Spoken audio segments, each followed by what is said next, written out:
Hi guys, this is Manu Mishra. So welcome back with the session जिसमें आज हम लोग 29th ऑफ नवंबर के द हिंदू न्यूज़पेपर का एनालिसिस करेंगे। So here we start the analysis of today's newspaper. So the first news. So कल हुआ क्या, तो कल बेसिकली सेंटर गवर्नमेंट ने, बेसिकली हम बात करें तो यूनियन हेल्थ मिनिस्ट्री स्पेसिफिकली, उन्होंने ट्रेवलर्स को लेकर स्ट्रिक्ट लॉ कर दिए हैं, रूल्स को थोड़ा स्ट्रिक्ट कर दिया है। अब है क्या, अब ये हुआ क्यों? सो व्हाट्स हैपन, बोट्सवाना एक कंट्री है अफ्रीका में, वहां से अ, एक एक नया वेरिएंट इमर्ज हुआ है कोविड 19 का, दैट इज ओम्रिकॉन। ओके। और ओम्रिकॉन का जो रिस्क है, क्योंकि ओम्रिकॉन साउथ आज पे एडिटोरियल भी है, उसको अपन डिस्कस करेंगे भी, तो समझ में आएगा कि ओम्रिकॉन इतना खतरनाक क्यों है, ओम्रिकॉन की क्या इफेक्टिवनेस है, और ओम्रिकॉन से बचने के लिए, उस वेरिएंट से बचने के लिए गवर्नमेंट को क्या करना चाहिए, या लोगों को क्या करना चाहिए। सो व्हाट हैपन, सो यही बताया गया कि सेंटर ने रूल्स को टाइटन कर दिया है। अब है क्या, क्या करा है उन्होंने, तो उन्होंने बोला है कि जो भी ट्रेवलर्स, ओवरसीज ट्रेवलर्स मतलब इंटरनेशनल ट्रेवल कर रहे हैं और इंडिया में आ रहे हैं, उनको 14 डेज की ट्रेवल डिटेल्स देनी पड़ेंगी। उसके बाद नेगेटिव आरटी-पीसीआर रिपोर्ट देनी पड़ेगी, जो कि उन्होंने ट्रेवल करने के 72 आवर्स पहले करवाई हो, टेस्ट करवाया हो, है ना। और उसके साथ साथ जब वो इंडिया में आएंगे तो वो 7 दिन तक क्वारंटीन रहेंगे। ऑन 8th डे उनका फिर से टेस्ट किया जाएगा। तो ओवरऑल 10 या 11 डेज तक उनको क्वारंटीन होना पड़ेगा, 7 डेज तक तो कंपलसरी है। 8th डे आपका टेस्ट होगा, फिर टेस्ट की रिपोर्ट आने में टाइम लगेगा, उसके बाद फिर जाके आपको रिलीज किया जाएगा। तो ये फिर से रिस्ट्रिक्शंस लग गए, फिर से रूल्स को स्ट्रिक्ट कर दिया गया by the Indian government for the overseas travelers, those who are visiting in India. Moving further, so what happened? तो बिफोर द विंटर सेशन, तो आज से विंटर सेशन स्टार्ट होना है, but before the start of winter session opposition और government मतलब all party meeting होती है कि भैया पार्लियामेंट सेशन के, पार्लियामेंट्री का सेशन जो है विंटर सेशन, वो कैसे स्टार्ट होगा, क्या उसमें उसमें डिस्कस करेंगे, ये सारी चीजें होंगी, ये सारी बातें होती है पहले, कि भाई टाइम वेस्ट ना हो डिसाइड करने में पार्लियामेंट का, है ना, पार्लियामेंट का टाइम वेस्ट ना हो जाए। तो आप पहले ही एक दिन पहले डिसाइड कर लेते हैं ऑल पार्टी मीटिंग के चलते। तो ऑल पार्टी मीटिंग हुई, ऑल पार्टी मीटिंग में प्राइम मिनिस्टर मोदी तो नहीं रहे, बट हाँ, गवर्नमेंट ने ये लिस्ट डाउन बनाई है कि हम लोग पहली बात, पहले सबसे पहला जो एजेंडा होगा हाउस का, वो यही होगा कि फार्म लॉस को रिपील करवाएंगे हम लोग।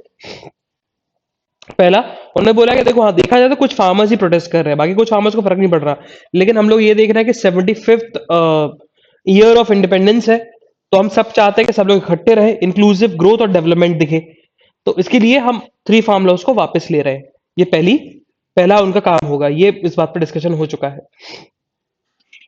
मूविंग फर्दर, सो कल उत्तर प्रदेश में एक एग्जाम था, UPTET, Uttar Pradesh teaching eligibility test, उसका पेपर लीक हो गया। ओके। और चीफ मिनिस्टर योगी आदित्यनाथ ने अश्योर किया है कि विद इन अ मंथ फिर से एग्जाम कंडक्ट कराइए, और जो भी पर्सन इस पेपर लीक में इन्वॉल्व है उसको पनिशमेंट दीजिए। और उसके लिए, उस पर्पज के लिए एसटीएफ बिठा दी गई है, स्पेशल टास्क फोर्स बिठा दी गई है। Moving further, so what happened, तो अभी एक बात चल रही थी कि क्यों ना जो एयरलाइंस होती है, ये पुरानी बात है, ये पुरानी बात है 2018 की, 2017 की, तो तब से बात चली आ रही थी क्यों ना एयरलाइंस में हम लोग लोगों के फोन स्विच ऑफ करवा लेते, लोगों के हम लोग नेटवर्क बंद करवा लेते हैं, अपन एयरप्लेन मोड पर डलवा लेते हैं, हम बात नहीं कर रहे थे, because there some internet, because of the communication की वजह से एयरप्लेन जो है थोड़ा सा उसको प्रॉब्लम हो फेस करनी पड़ सकती है, तो इसकी ये सारी चीजें होती हैं। अगर आप प्लेन में बैठे होगे तो आपको सिर्फ ऑफलाइन फोन चला सकते हो, आप इंटरनेट नहीं चला सकते। लेकिन 2018 में डिसीजन लिया गया था कि क्यों ना वाईफाई कनेक्शन दिया जाए। तो 2018 के बाद ऐसे एयरप्लेन्स बनने लगे, एयरक्राफ्ट्स बनने लगे जिसमें एंटीना सेटअप होने लगा, एंटीना बिल्डअप आके आने लगा। लेकिन प्रॉब्लम्स उन एयरक्राफ्ट्स को हुई जो ऑलरेडी 2018 के पहले वर्क कर रहे थे, 2018 के पहले थे। तो इंडिया में इकलौती ऐसी एयरलाइन है विस्तारा एयरलाइन, उसके कुछ एयरक्राफ्ट है जो कि वाईफाई फैसिलिटीज देते हैं अपने पैसेंजर्स को, वो भी इंटरनेशनल ट्रेवल के लिए।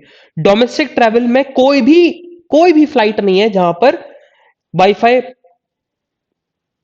वाईफाई की सर्विस दी जाए टू दी पैसेंजर्स।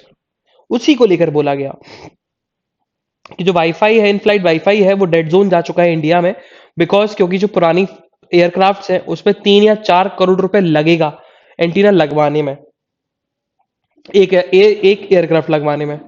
और तब जाके, और इतना इतना इतना पैसा वैसे भी बिकॉज ऑफ द पैंडेमिक, ये सारा सेक्टर जो है, प्लेन सेक्टर जो है, इंटरनेशनल ट्रेवल वाला सेक्टर जो है, उसमें वैसे ही डाउनफॉल देखने को मिला है। इसलिए तो वाईफाई वाली जो सर्विस थी, इन फ्लाइट वाईफाई वाली सर्विस जो थी, वो अभी खतरे में नजर आती हुई दिख रही है। मूविंग फर्दर, तो हमें सिटी की न्यूज नहीं पढ़नी है, हम लोग सिटी की न्यूज को स्किप करेंगे। Okay, so we move to the state page. So what happened, so BJP president of the state of Maharashtra, उनका कहना है कि गवर्नमेंट सही तरीके से फंक्शन नहीं कर रही है in the state of Maharashtra.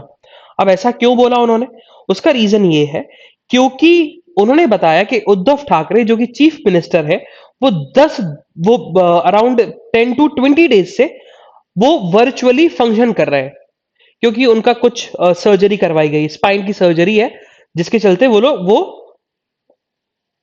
Maharashtra में है ही नहीं, वो वर्चुअली काम अपना कंडक्ट करा रहे हैं। और उसके साथ साथ 10 महीने हो चुके हैं महाराष्ट्र लेजिस्लेटिव असेंबली में 10 महीने से स्पीकर अपॉइंट नहीं किया गया। बिकॉज ऑफ दीज इशू, जो Chandrakant Patil, president of BJP of the state of Maharashtra, उन्होंने बोला है कि गवर्नमेंट जो है वो सही तरीके से फंक्शन नहीं कर रही, क्योंकि अगर कोई भी चीफ मिनिस्टर या कोई भी हेड ऑफ द गवर्नमेंट, चाहे हम प्राइम मिनिस्टर की बात भी करें, अगर वो 3 दिन के छुट्टी पे होता है ना, तो तब भी वो अपने किसी और पर्सन को अपने काम असाइन करके जाता है, केयर टेकर चीफ मिनिस्टर बना के जाता है। लेकिन ये तो 10 या 15 दिन से बाहर है अपनी सर्जरी को लेकर। तो देखा जाए तो एडमिनिस्ट्रेशन पूरे तरीके से खराब हो चुका है।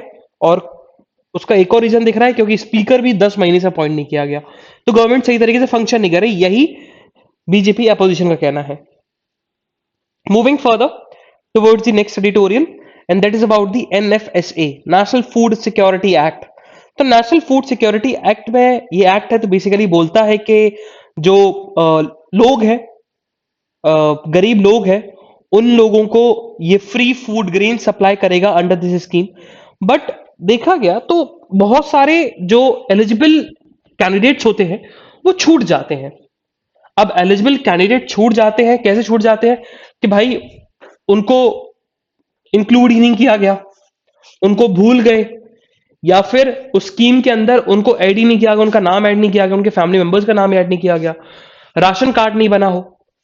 और बहुत सारे ऐसे लोग जुड़ जाते हैं जो कि इनएलिजिबल है, मतलब they are very well off, they belong to the very well off family, but वो लोग अपना बेनिफिट लेने के लिए, फ्री में बेनिफिट लेने के लिए, फालतू का बेनिफिट लेने के लिए बेनिफिशियरी जुड़ जाते हैं एनएफएसए में, नेशनल फूड सिक्योरिटी एक्ट में।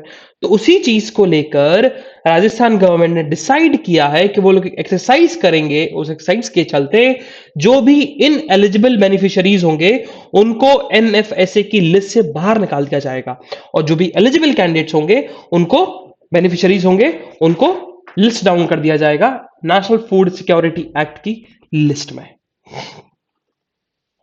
Moving further, again on the state page, so Haryana government ने एक नई स्कीम लॉन्च करी है, दैट इज अबाउट दी परिवार पहचान पत्र। अब ये है क्या, तो ये बेसिकली ये स्कीम के चलते स्पेशल कैंप्स लगाए जाएंगे अराउंड 180 ब्लॉक्स। ठीक है, तो ब्लॉक होते हैं डिस्ट्रिक्ट में, ब्लॉक्स ब्लॉक्स देखो होता क्या है, पहले आता है आपका स्टेट, स्टेट के बाद आता है डिस्ट्रिक्ट, डिस्ट्रिक्ट के बाद आते हैं सिटी, सिटीज के बाद आती है ब्लॉक्स, है ना। जैसे ब्लॉक अगर आपने सुना होगा तो ब्लॉक होते हैं, ठीक है। तो वही बताया गया कि ये 180 ब्लॉक्स में इन स्टेट ऑफ हरियाणा, वहां पर एक तरीके से कैंप लगाए जाएंगे, और उन कैंप्स में यही काम होगा कि जो फैमिलीज बीपीएल में आती हैं, बिलो दी पॉवर्टी लाइन में आती हैं, उनको लिस्ट डाउन किया जाएगा, उनकी हेल्प करी जाएगी फाइनेंशियली, आपके फाइनेंशियली, फिजिकली, आपके फूड के तौर पर, उनके कपड़े के तौर पर, जो भी बीपीएल फैमिलीज में आते हैं। क्योंकि बहुत सारे ऐसे गवर्नमेंट स्कीम्स होती हैं बीपीएल फैमिलीज के लिए, बीपीएल लोगों के लिए, जिसमें लोगों को, वो लोग इंटाइटल्ड तो है but they are not included, है ना, क्योंकि वो लोग लिस्ट में नाम नहीं है उनका, तो लिस्ट में नाम डालने के लिए ऐसे कैंप्स लगाए जा रहे हैं। Moving further, so after the repealation of three capital act in the Andhra Pradesh legislative assembly, आज आंध्र प्रदेश हाई कोर्ट जो है थ्री कैपिटल केसेस को लेकर हियरिंग स्टार्ट कर देगा। तो ग्रिल करेगा आंध्र प्रदेश गवर्नमेंट को, पूछेगा कि भाई आप बताइए कि what is the reason behind why you have take a decision of making a three capitals in the Andhra Pradesh state. क्या रीजन था? और आप, चलो आप ठीक है, आप एक रीजन दे सकते हो कि भैया कि इंक्लूसिव और एक तरीके से रीजन वाइज ग्रोथ करनी है, लेकिन पैसा ज्यादा खर्च होगा इसमें, है ना? अगर वही पैसा आप गरीबों के लिए लगाओगे तो ज्यादा ग्रोथ देखने को मिलेगी। तो बहुत सारी चीजें, क्वेश्चंस आज ग्रिल करेंगी, आज ग्रिल होगा आंध्र प्रदेश गवर्नमेंट का by the Andhra Pradesh high court. Moving further, so on the editorial page, तो आज हमारे तीन एडिटोरियल इंपॉर्टेंट है। देखा जाए तो चार है, बट दो एडिटोरियल ऐसे हैं जिनको अपन एक ही कंबाइन करके पढ़ेंगे। So first one is what the omicron variant means for India, ये अपन डिस्कस करने वाले हैं। बड़ा इंटरेस्टिंग सा एडिटोरियल है। The second one is questionable criteria, जिसको अपन डिस्कस करेंगे। And the third one is about the imposer of social justice and the importance of local language. तो ये दोनों है, एक तरीके से दोनों सेम पर्सपेक्टिव, सेम चीज की बात कर रहे हैं। ये बेसिकली एजुकेशन पॉलिसी से रिलेटेड ही है, तो इसको हम डिस्कस करने वाले हैं, समझेंगे, ठीक है? देखते हैं है क्या ये। जब अपन एडिटोरियल पे आएंगे, डिस्कशन पे आएंगे, तब अपन समझेंगे इसको। तो first we discuss the what the omicron variant means for India.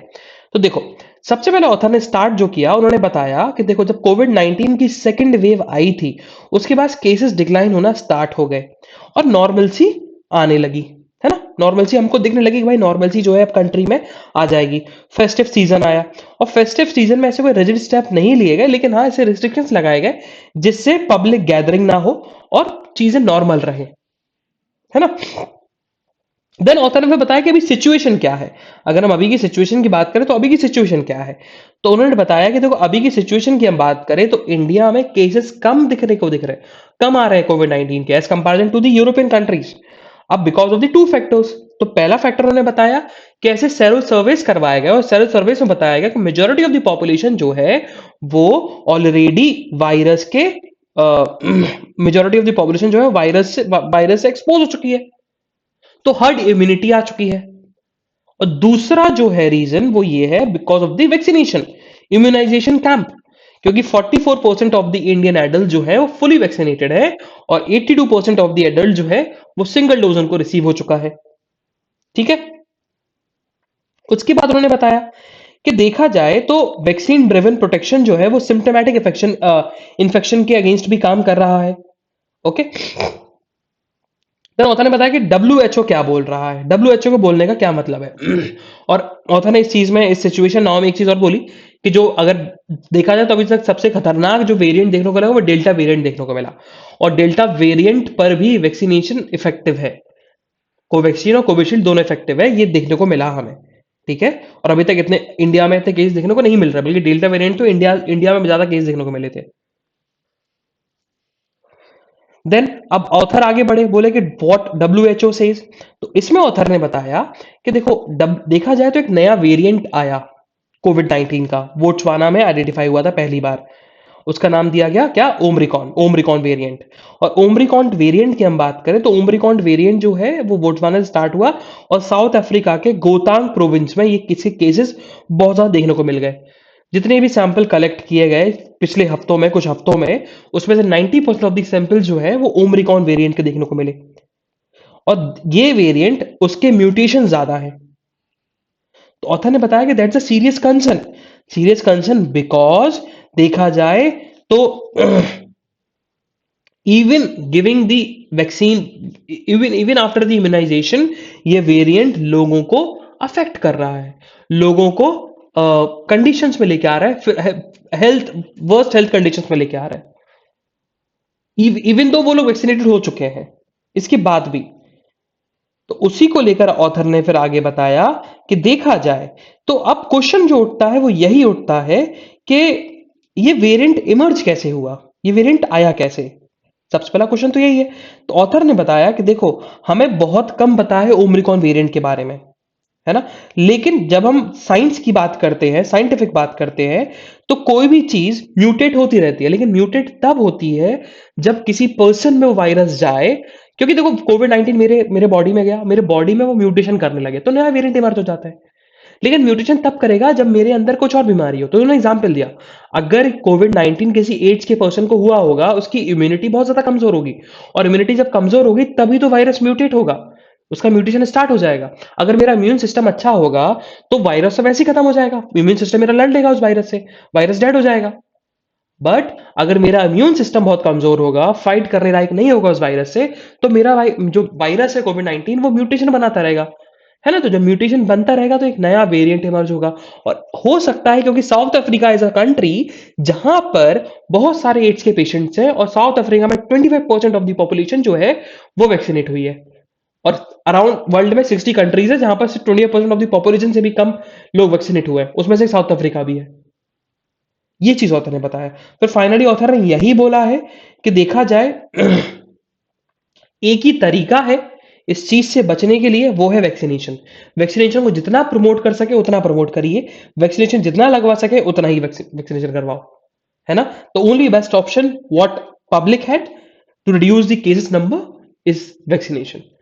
तो अब ये चीज तो आप ये नहीं बोल सकते कि इस वेरिएंट को हम रिस्ट्रिक्शंस लगा देंगे तो, हाँ रिस्ट्रिक्शंस लगा दोगे तो चीजें कम खराब होंगी, लेकिन चीजें खराब होने वाली हैं, ये फैक्ट है ना। ओमिक्रॉन वेरिएंट फिर से आ गया, एक नया वेरिएंट आया है, तो उसका एक ही तरीका है, those are not vaccinated get them vaccinated, get yourself vaccinated. तो उससे अगर आपको उस वेरिएंट अटैक भी करता है तो आपके इम्यून सिस्टम पे इतना इतना इंपैक्ट नहीं पड़ेगा, आपकी हेल्थ पे इतना इंपैक्ट नहीं पड़ेगा, आपकी स्टडीज पे इतना इंपैक्ट नहीं पड़ेगा। और यही ऑथर ने बताया। मूविंग फर्दर, सो ये एडिटोरियल जो है that's about the questionable criteria. इस एडिटोरियल में ऑथर ने बेसिकली ये समझाया कि जो सुप्रीम कोर्ट है क्या वो सही है, जब वो ईडब्ल्यूएस कोटा में इनकम लिमिट को लेकर जब क्वेश्चन पूछा गया सेंटर से, तो इस चीज में ऑथर ने बताया कि वो बिल्कुल सही है ना। उसने कुछ गलत नहीं पूछा, सुप्रीम कोर्ट ने कुछ गलत नहीं पूछा, सुप्रीम कोर्ट ने बिल्कुल सही क्वेश्चन पूछा कि भैया आप इनकम क्राइटेरिया बताइए। क्योंकि जब हम ओबीसी की बात करते हैं, अदर बैकवर्ड क्लास के रिजर्वेशन की बात करते हैं, एससी की बात करते हैं, एसटी की बात करते हैं, तो वो तो कास्ट के बेस पे होता है कि भाई आपकी कास्ट है, आप एससी में आते हो, आपको रिजर्वेशन मिलेगा, you are entitled to get benefit under this reservation criteria. आप ओबीसी में आते हो तो आपको बेनिफिट मिलेगा। बट ईडब्ल्यूएस जो है वो तो ऐसा रिजर्वेशन है, वो ओबीसी भी ले सकता है ना, मतलब सॉरी ओबीसी नहीं ले पाएगा, सॉरी, वो जनरल कैटेगरी के लोग भी ले सकते हैं, मतलब ऐसे लोग ले सकते हैं जिनको किसी और रिजर्वेशन से फायदा नहीं हो रहा हो, वो लोग ले सकते हैं। और उसकी इनकम लगा दी गई क्या, 8 लाख रुपीज। तो 8 लाख को एक्सप्लेन तो करो, इनकम इनकम सोर्स क्या होगा 8 लाख, वो आपको पूरा एक्सप्लेन करना पड़ेगा। उस चीज को लेकर सुप्रीम कोर्ट ने सेंटर पे क्वेश्चन किया, सेंटर ने बोला है 4 हफ्ते का टाइम आ गया है, अब सेंटर 4 हफ्ते बाद उसको रिप्लाई करेगा, तब तक नीट की जो काउंसलिंग है वो रुकी हुई है। रीड इट, सिंपल सा है, बहुत बार डिस्कस भी किया मैंने। इसके एक दो केसेस जरूर याद रखना, जैसे कि इंदिरा साहनी याद रखना, आर नागराज याद रखना, तो ये रिजर्वेशन से रिलेटेड है, ठीक है। Moving further, so in pursuit of social justice and the importance of local language, तो अब हम दोनों को कंबाइन करके पढ़ने वाले हैं।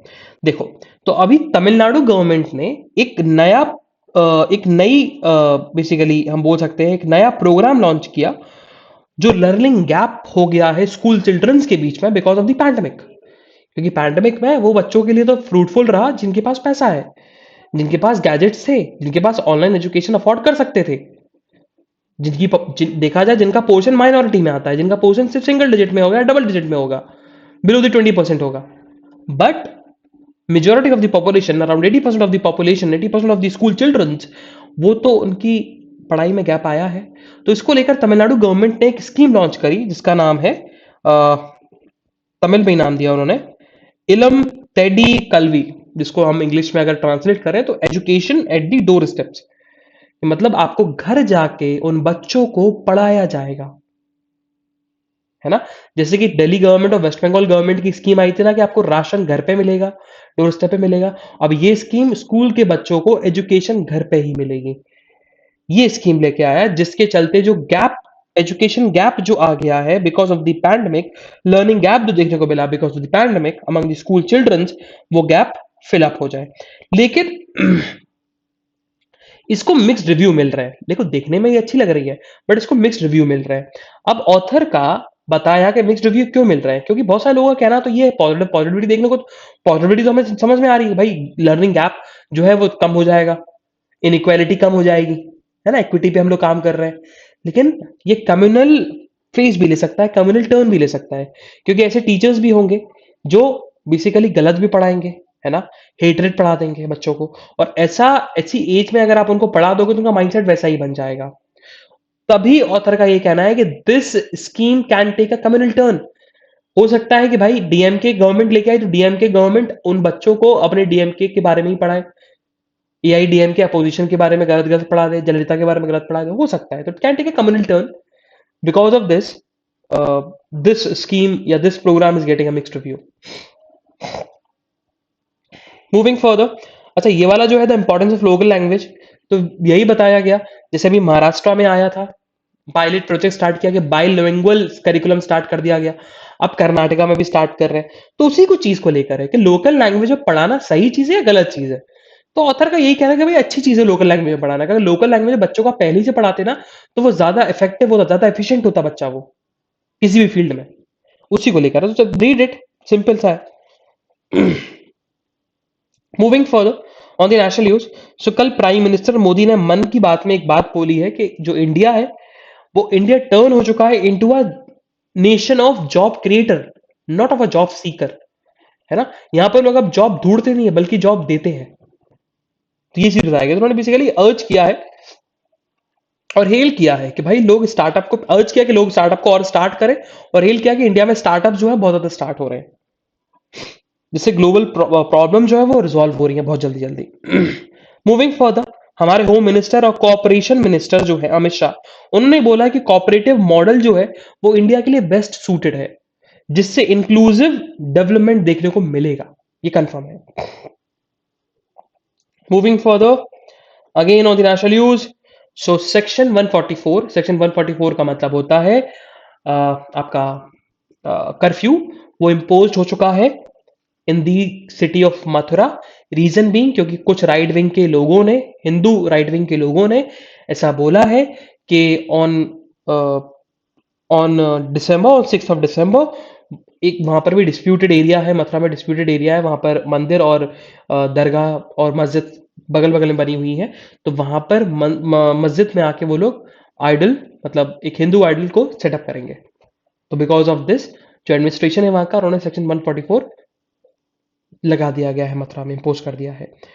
कल सीजीआई ने रिमार्क दिया था, हमने कल सीजीआई का रिमार्क पढ़ा था, जिसमें उन्होंने बोला था कि लॉ मेकर्स जो है वो बेसिकली देखते नहीं है, डिबेट नहीं करते और लॉ बना देते हैं, जिसका इम्पैक्ट उनको बाद में देखने को मिलता है।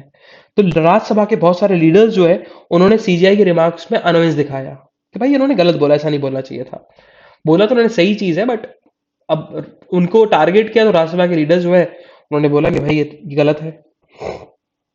Moving further, so again on the national news, so what happened? So NGT national green tribunal ने 2 करोड़ रुपए का फाइन लगाया है on the Jindal steel and power limited पर, क्योंकि उन्होंने एक रिवर का जो कोर्स था वो चेंज कर दिया। तो ये अच्छी बात है। National green tribunal it's for the environmental purposes, ठीक है। ट्राइब्यूनल जो होते हैं क्वाजी जुडिशियल बॉडी, जो जिस पर्पस के लिए वो बनता है उसी पर्पस के केसेस आते हैं, जैसे NGT, NGT is a environment related tribunal, तो इन्वायरमेंट के केसेस जो होंगे वो एनजीटी में आएंगे। कंपनी लॉ ट्राइब्यूनल, तो कंपनी लॉ से रिलेटेड जो भी होंगे, कंपनी डिस्प्यूट जितने भी केसेस होंगे वो उसमें आएंगे, आपके कंपनी लॉ ट्राइब्यूनल में आएंगे। Moving further on the world news, so Austria में Austria become the only country, the first country in the Europe जिन्होंने वैक्सीनेशन को कंपलसरी कर दिया। उस चीज को लेकर बहुत लोगों ने प्रोटेस्ट किया, उन्होंने बोला कि पहले तो आपने लॉकडाउन लगाया था जिससे फंडामेंटल राइट्स तो ब्रीच हुए हुए, और आप वैक्सीनेशन को कंपलसरी कर रहे हो तो उससे भी फंडामेंटल राइट ब्रीच हो रहे हैं। तो अराउंड बहुत ज्यादा प्रोटेस्ट देखने को मिला, बहुत ज्यादा। मूविंग फर्दर, सो आज इकोनॉमिक न्यूज आती नहीं है ना, because today is Monday, and sports news में से कुछ न्यूज नहीं है जो हमारे एग्जामिनेशन पर्सपेक्टिव के लिए इंपॉर्टेंट हो। So this is the analysis of today's newspaper. हम लोग कल फिर मिलेंगे with some exciting news, some exciting current affairs. तब तक के लिए bye bye, have fun and enjoy your day, bye bye guys.